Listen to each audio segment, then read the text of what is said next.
Bismillahirrahmanirrahim. Qala Abu Dzarrin Al-Ghifari. Telah berkata sahabat Abu Dzar Al-Ghifari radhiyallahu ta'ala anhu, semoga Allah ta'ala ridha kepadanya. Awsani khalili Muhammadun sallallahu alaihi wasallam. Awsani telah berwasiat kepadaku, khalili kekasihku. Siapa? Yaitu Nabi Muhammad sallallahu alaihi wasallam. Wasiatnya 3. Bisalasin, dengan 3 macam. Qala, dia berkata, qala, bersabda Rasulullah SAW, isma' wa ati' walau li'abdin majdu'in anfi. Isma', dengarkan, wa ati' dan taati, walau li'abdin majdu'il anfi, sekalipun yang mengucapkan itu adalah seorang hamba sahaya yang majdu'ul anfi.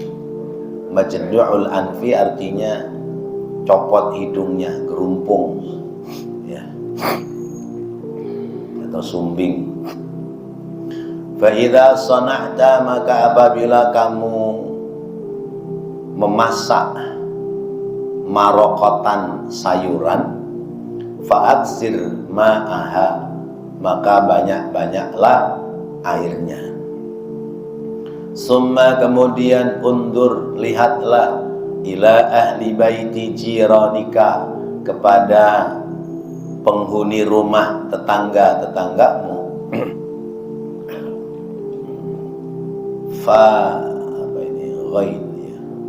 Fa'asibhum minha. Fa'asibhum dari kata asoba ya. Asoba itu datangkan kepada mereka, yaitu dikirim. Fa'asibhum minha, maka kirim mereka, minha, dari masakanmu itu. Bimarokotika, dengan sayur-sayuranmu yang telah kau masak. Wasalli, dan salatlah as-salata, salat 5 waktu, liwaktiha, pada waktunya. Wa yuqalu, dan dikatakan, man mata walahu jiranun, man, siapa orang mati, meninggal dunia, walahu, dan baginya, jiranun, memiliki tetangga, salah satun, 3 saja dari tetangga mereka, tetangga dia, kulluhum, mereka seluruhnya, raduna, senang, ridho, anhu, daripadanya, ghufiralahu, maka diampuni dosa baginya. Wa ruwiya an Rasulillah sallallahu alaihi wasallam, dan diriwayatkan dari Rasulullah sallallahu alaihi wasallam, anna rajulan jaa ilaihi yashku, anna rajulan, bahwasanya seorang laki-laki, jaa, datang, ilaihi, kepada Rasulullah SAW, yashku, dengan mengadu, dengan mengadukan, jarahu, tentang sifat tetangganya. Faqala Rasulullah, maka bersabda Rasulullah SAW, kuffi adaka anhu wasbir ala adahu. Kuffi, tahan, adaka, menyakitimu, anhu, daripada tetanggamu yang menyakitimu. Wasbir, dan sabarlah, ala adahum, atas menyakitinya ia kepadamu. Wakafa, dan cukuplah, bil mauti, kematian, firaqan, sebagai perpisahan.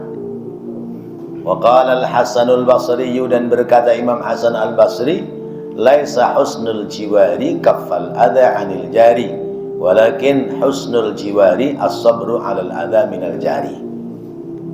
Laisa, bukanlah, husnul jiwari, sebaik-baik tetangga itu, kaffal adza, yang menahan keburukan, menahan menyakiti, anil jari, dari tetangganya. Walakin, dan akan tetapi, husnul jiwari, sebaik-baik tetangga adalah as-sabru, yang sabar, alal adha, atas menyakitinya tetangga, minal jari, dari tetangganya. Bapak dan Ibu yang dirahmati Allah, masih tentang kita diperintahkan untuk baik kepada tetangga. Ya. Ikramul jar, memuliakan tetangga. Ya. Kita belum disebut orang yang beriman sebelum kita memuliakan kita punya tetangga. Ya. Man kana yu'minu billahi wal yaumil akhiri falyukrim ila jari. Siapa orang yang beriman kepada Allah, beriman kepada hari akhirat, maka muliakanlah kepada tetangganya.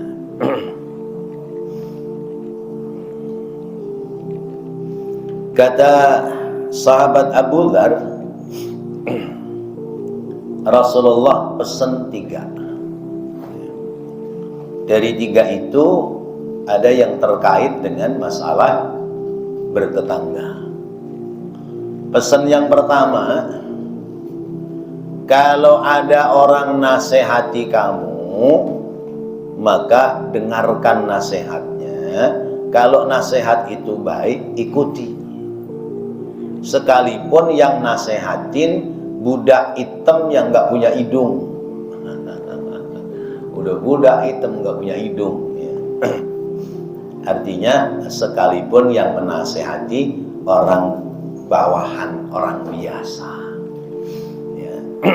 Sekalipun yang nasihati bukan orang terhormat, bukan orang tinggi, bukan orang mulia, tapi kalau dia memberikan nasihat yang baik, kata Rasulullah, kalau kita ingin jadi orang baik, isma' wa ati', dengarkan dan ikuti, taati. Ya, karena kebaikan itu bisa datang dari arah mana saja. Ya. Ada cerita seorang alim lagi jalan. Orang alim lagi jalan. Diikuti sama orang yang ahli maksiat. Orang alim ini karena malu dengan jamaah, jalannya makin kencang. Ya. Begitu orang alim jalannya makin kencang, ini orang ahli maksiat jalannya makin kencang juga. Ya. Rupanya orang ahli maksiat ini ingin ikut orang alim, ingin tahu cara bertaubat. Orang alimnya karena ada kesombongan dalam diri, malu saya jalan sama orang ahli maksiat. Akhirnya apa? Kata Allah kepada malaikat, ketahuilah wahai malaikat, yang sesungguhnya mulia adalah orang ahli maksiat karena dia ingin bertaubat.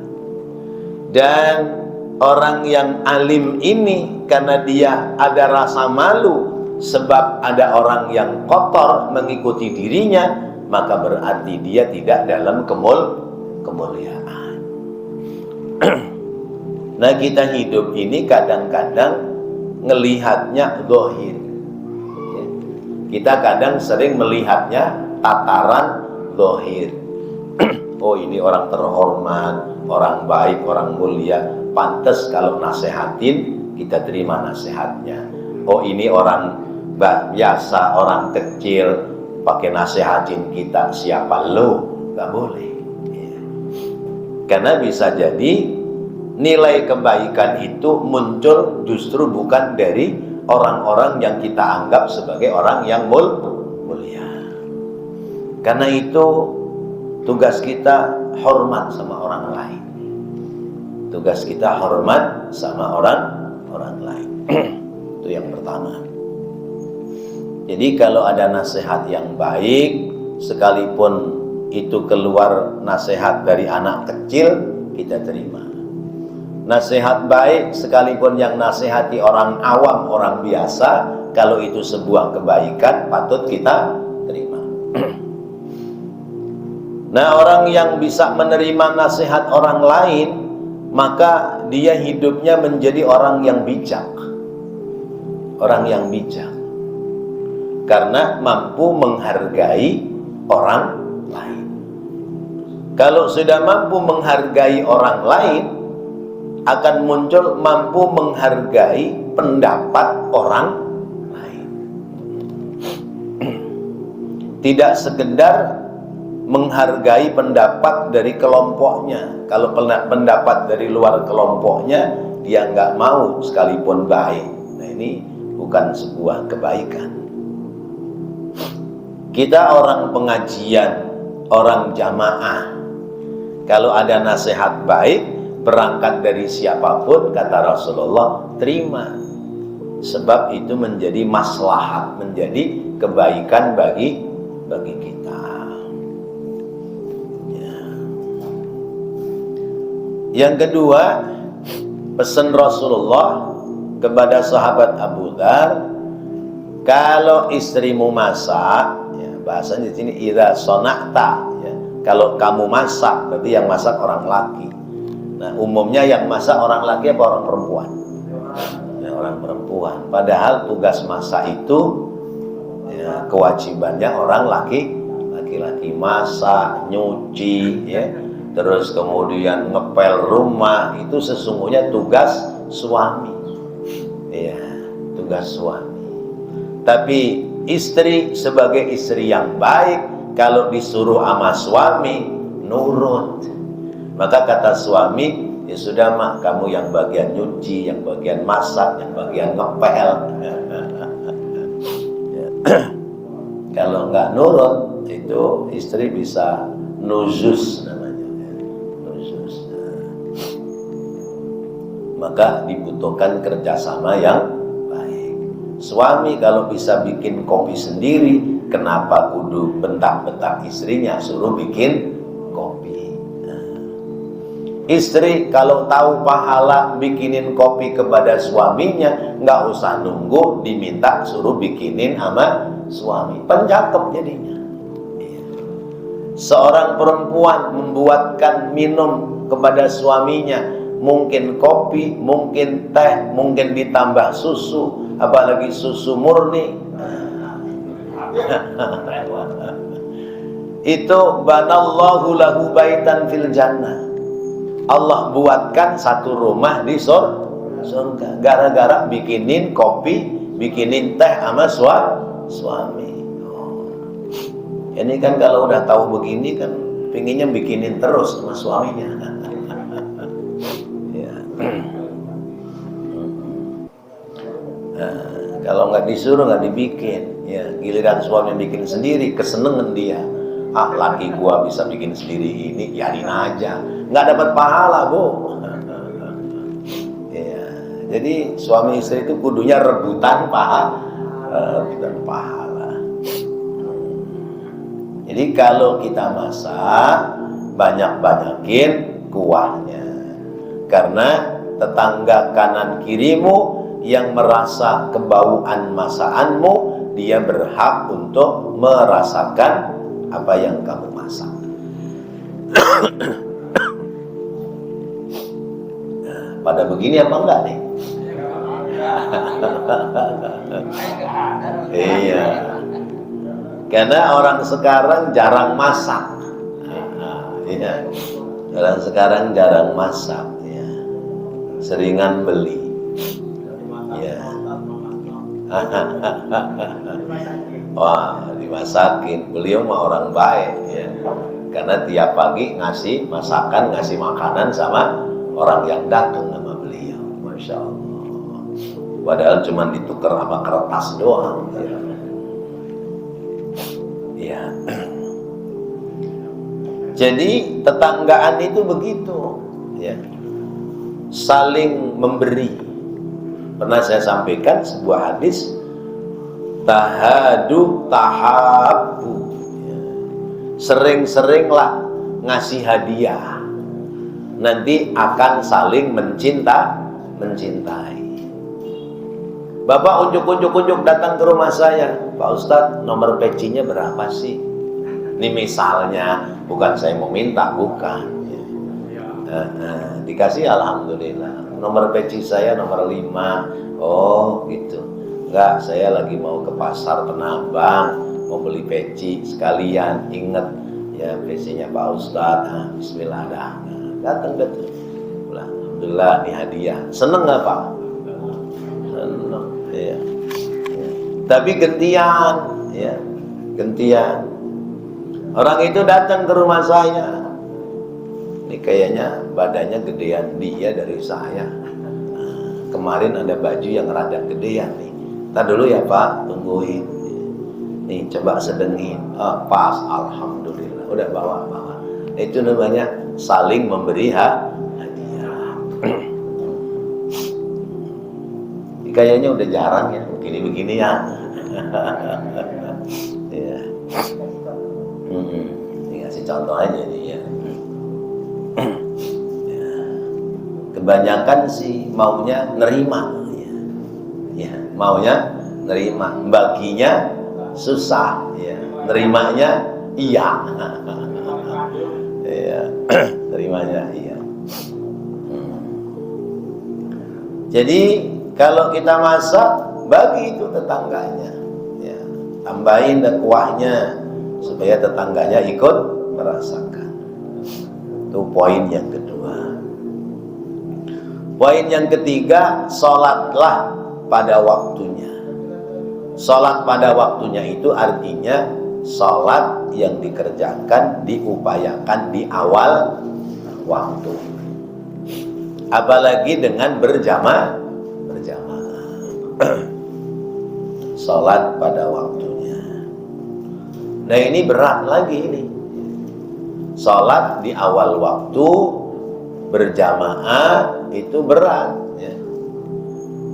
Kalau bukan orang-orang yang sudah khusyuk, itu susah mengerjakan sholat di awal waktu. Makanya kata Allah ya, jadikanlah sabar dan sholat itu menjadi penolongmu. Wasta'inu bis sabri was sholat. Udah biarin yang bagiin, yang nggak dibagiin diem aja, ntar kebagian ya. Kalau celingak-celinguk berarti saya kalah sama kue.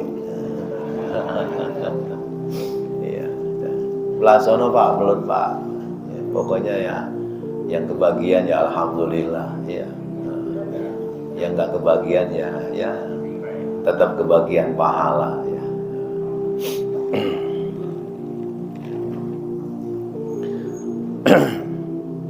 Mana tadi? Salat pada waktunya. Wa innaha lakabiratun illa 'alal khashiyin. Salat awal waktu, salat berjamaah sungguh berat kecuali bagi orang-orang yang sudah tunduk khusyuk sama Allah, yang sudah mulai meninggalkan dunia.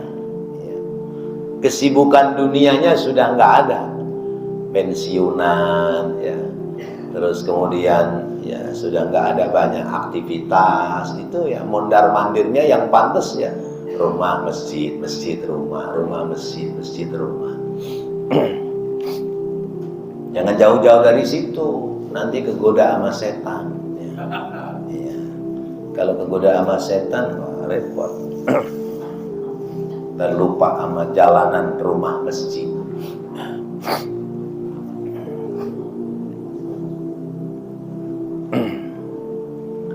Wasallis salata li waqtiha. Salat dikerjakan pada waktunya.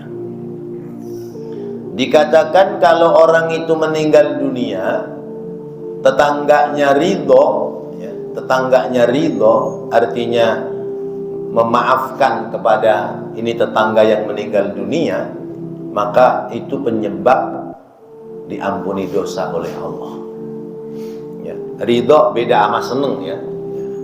Ini ridho beda dengan seneng. Seneng itu begini, ini tetangga brengsek nih ya, tukang ganggu terus ya, setel musik kencang, gonjreng, kadang-kadang lagi sendirian teriak-teriak gitu ya. Sementara ya nyanyi teriak-teriak, sementara kita nggak berani karena modelnya model preman, ya, bisanya dongkol doang, ya. Begitu mati, kata kita, alhamdulillah, biang reseknya udah mati. Nah itu seneng dia, tapi bukan ridho. Ridho itu bukan begitu maksudnya, ya, ya, seneng nih, biang reseknya udah bukan mati lagi, udah mampus. Nah ini ridho. Ridho itu artinya karena kebaikan tetangga itu, tetangganya ridho, sehingga ketika meninggal dunia itu ikhlas, ya, memaafkan, ya, kekurangan-kekurangan dari tetangganya. Kalau tetangganya ridho seperti itu, ghufira lahu, maka menjadikan sebab dia diampuni dosanya oleh Allah Subhanahu wa ta'ala. Nah sekarang kita sebut orang yang sudah melatih diri menjadi orang baik. Kita ketemu tetangganya brengsek. Bagaimana sikap kita? Bagaimana sikap kita menghadapi tetangga kita yang brengsek, yang tidak baik? Ada seseorang yang datang sama Rasulullah mengeluhkan tentang sikap tetangganya yang brengsek, ya, suka marah-marah, ya, suka caci maki, bahkan mungkin sindir menyindir, atau bahasa-bahasa kotor lah, bahasa-bahasa kotor, ya, menyakiti. Ketika orang itu tanya kepada Rasulullah, ya Rasulullah, bagaimana sikap kita? Boleh nggak lu jual gua beli, atau lu jual gua borong? Kalau lu bisa jahatin gua bisa lebih jahat sama lu, boleh nggak begitu? Kata Rasulullah, jangan. Kufi adzaka anhu wasbir ala adza. Ya, tahan inginnya kamu menyakiti kepada dia, dan sabarin ketika dia menyakiti dirimu. Itu ciri orang baik. Ya. Ciri orang baik adalah nahan emosi, ya, atas, ya, menyakitinya tetangga kepada dirinya, sehingga tidak membalas dengan emosi, ya. Lalu kemudian sabar atas hinaan yang sampai pada dirinya. Sampai kapan? Ya. Sampai kapan? Nah, ya, karena katanya sabar itu ada batasnya. Kata Rasulullah, kafa bil mauti firaqan, sampai mati yang memisahkan. Hebat nggak? Iya. Kalau bisa dan upayakan harus bisa. Ya. Ini Rasulullah yang ngomong, ya.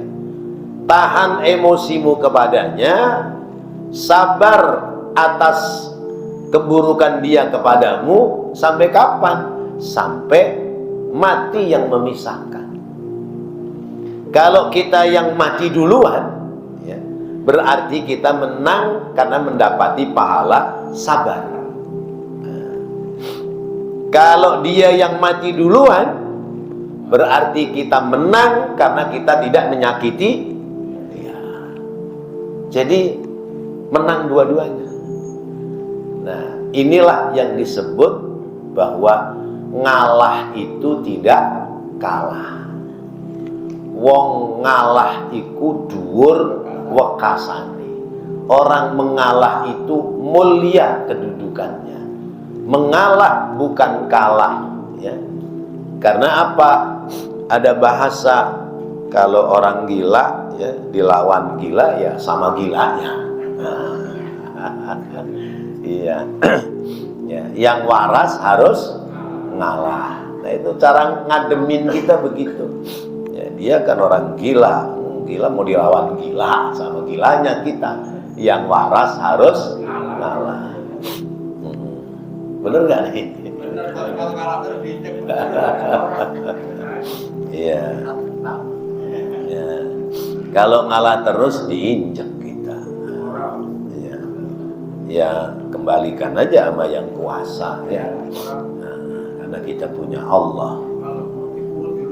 Iya. Ada yang bilang begini, tungguin aja kapan dia perlunya sama kita. Ntar kalau perlu sama kita juga datang ke kita. Ada yang bilang begitu. Ya. Ada yang bilang jangan ngalah terus, sekali-kali kudu dilawan supaya dia nggak berani lagi sama lu. Boleh. Ya. Sekali-kali kudu dilawan. Ya. Sebab kalau nggak dilawan dianggap kita kalah. Kalau kita dianggap kalah, dicemenin kita. Maka sekali-kali boleh lawan, tapi tidak dengan emosi, ya, tapi dengan tertawa hati. Jadi kita ngelawan dia, marah, mendelik, tolak pinggang boleh, tapi ketawa hati kita. Gua kibulin lu, gua ngapain marah malu? Itu boleh begitu. Artinya supaya dia jerah, tidak lagi ya menyakiti kita. Kata Imam Hasan Al-Basri, tetangga itu ya laisa husnul jiwar kaffal adha 'anil jar, walakin husnul jiwar as-sabru 'alal adha minal jar. Ya. Kata Imam Hasan Al-Basri, tetangga yang baik itu bukan tetangga yang bisa nahan emosi dari apa yang dilakukan oleh tetangganya, tetapi tetangga yang baik adalah sabar menghadapi hinaan dari tetangganya. Ya. Saya pernah sampaikan, ada seorang ulama namanya Imam Abdullah At-Tusturi, ya, itu tetanggaan dengan orang Majusi. WC-nya orang Majusi itu nempel di temboknya Imam At-Tusturi. Ya. Kebetulan WC-nya rembes.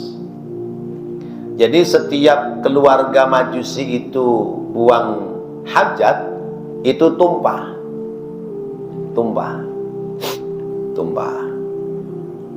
Kalau tumpah misalnya ada yang qadil hajat 3 kali, ada yang BAB 3 kali, ya 3 kali itu dipel sama Imam Abdullah At-Tusturi. Tiap hari begitu, tapi nggak pernah ngeluh. Nggak pernah ngeluh. Selama kurang lebih 20 tahun. Kuat nggak tuh kalau kita? Wah, kita mah ngamuk ya.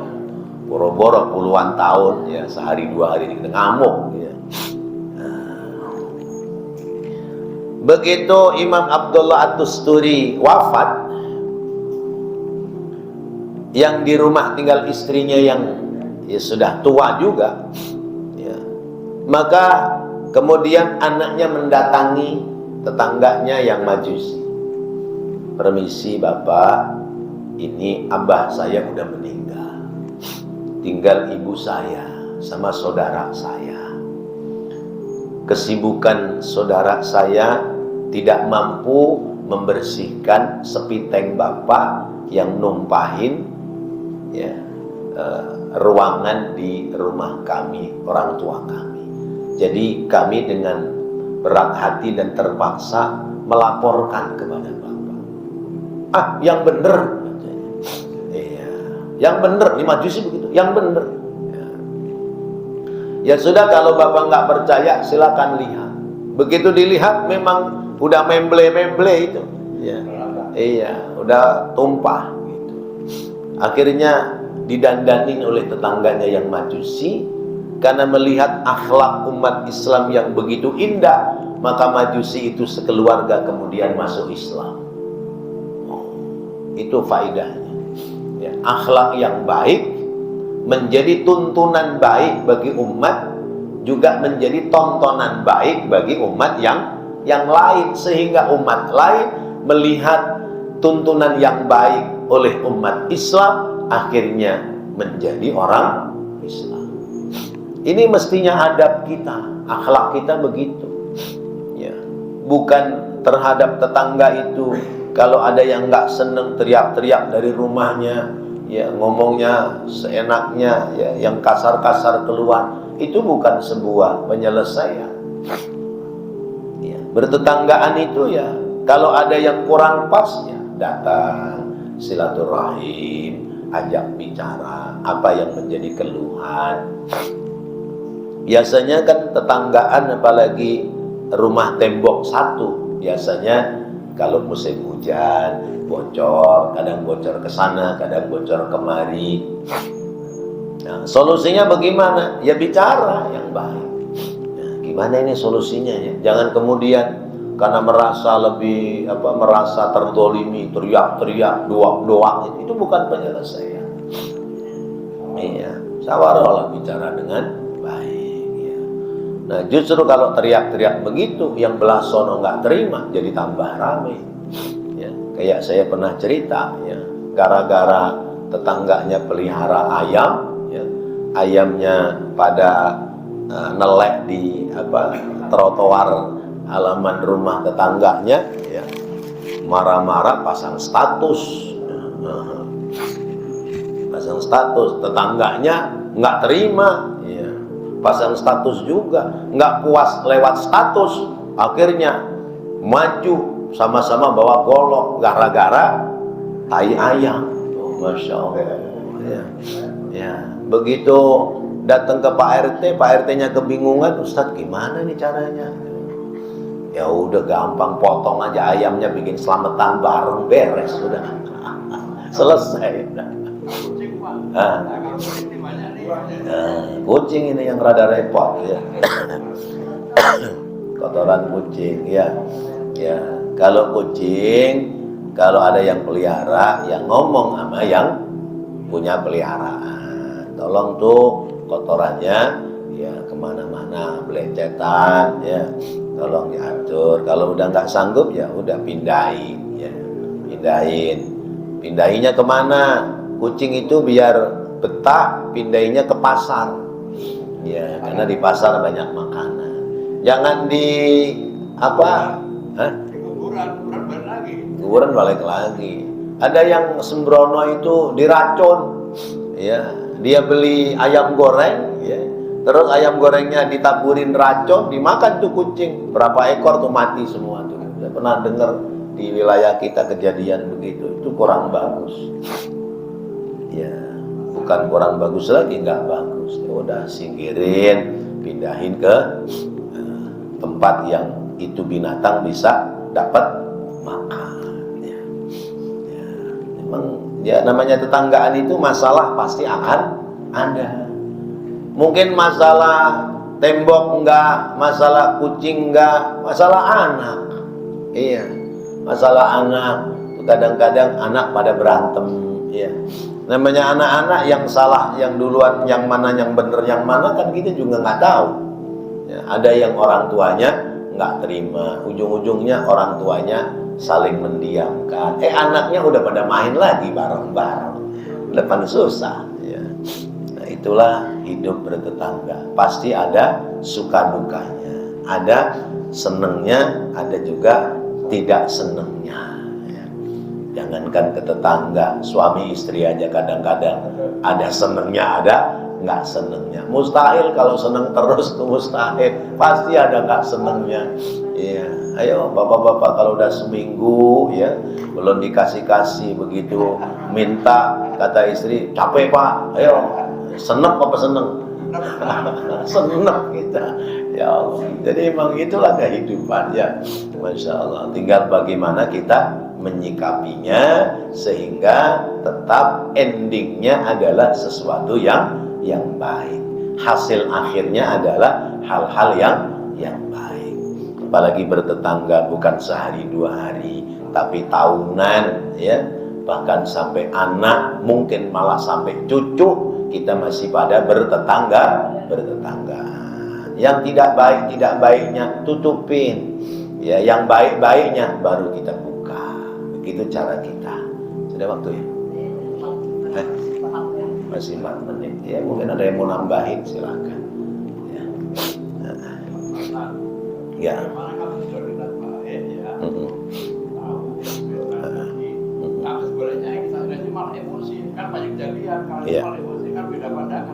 Iya. Niat baik seseorang belum tentu disikapi baik oleh orang lain.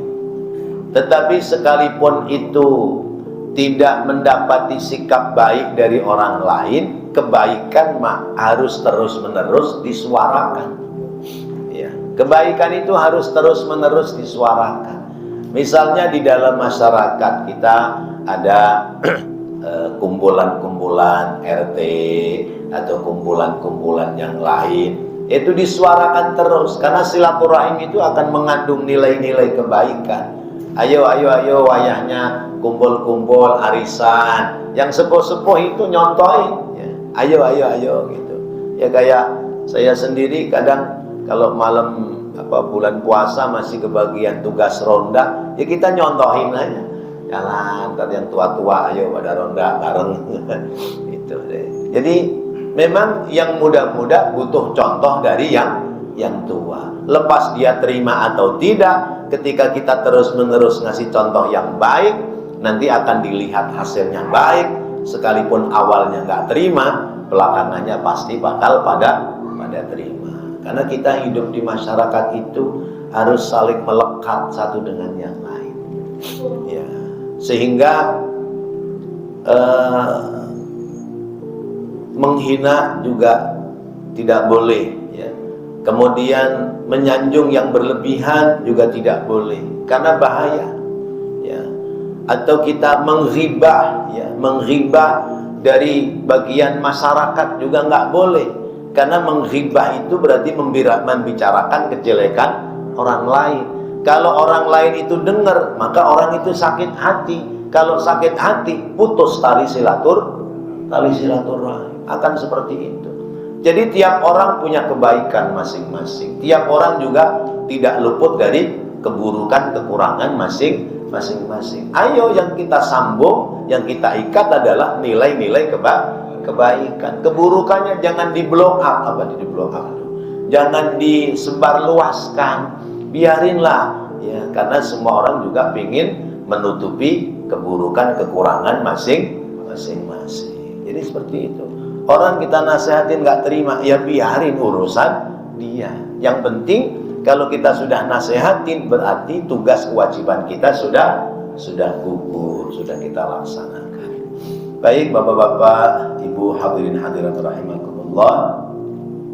Jadi sampai kepada apa yang disampaikan oleh Sayyidina Umar, ya, Sayyidina Amr bin As, ya.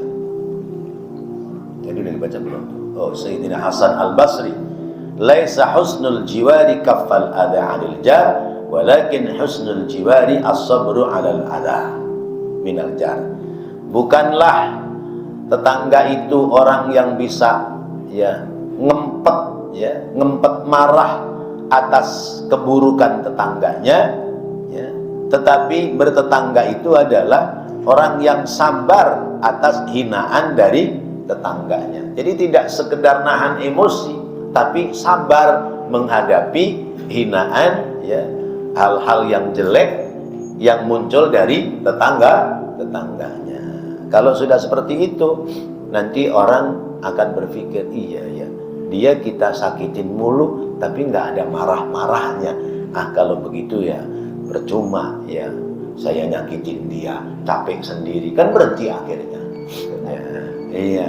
Atau malah sebaliknya, ya Allah, jangan-jangan saya yang salah ini. Saya omongin, saya sakitin dia, malah ya diem aja. Boleh jadi saya yang salah. Akhirnya mawas diri, introspeksi diri. Nah itulah kita hidup bertetangga. Karena itu kata malaikat Jibril, hampir-hampir ya aku meyakini bahwa ketika tetangga meninggal dunia, tetangga yang lain berhak mendapatkan bagian warisan. Karena saking dekatnya antar tetangga satu dengan yang lain. Wallahu a'lam bissawab. Mudah-mudahan menjadi ilmu yang bermanfaat. Rabbana taqabbal minna innaka antas samiul alim wa tub alaina innaka antat tawwabur rahim. Rabbighfir warham wa anta khairur rahimin. Wa sallallahu ala sayyidina Muhammadin wa ala alihi wa sahbihi wa sallam. Walhamdulillahi rabbil alamin. Wassalamualaikum warahmatullahi wabarakatuh.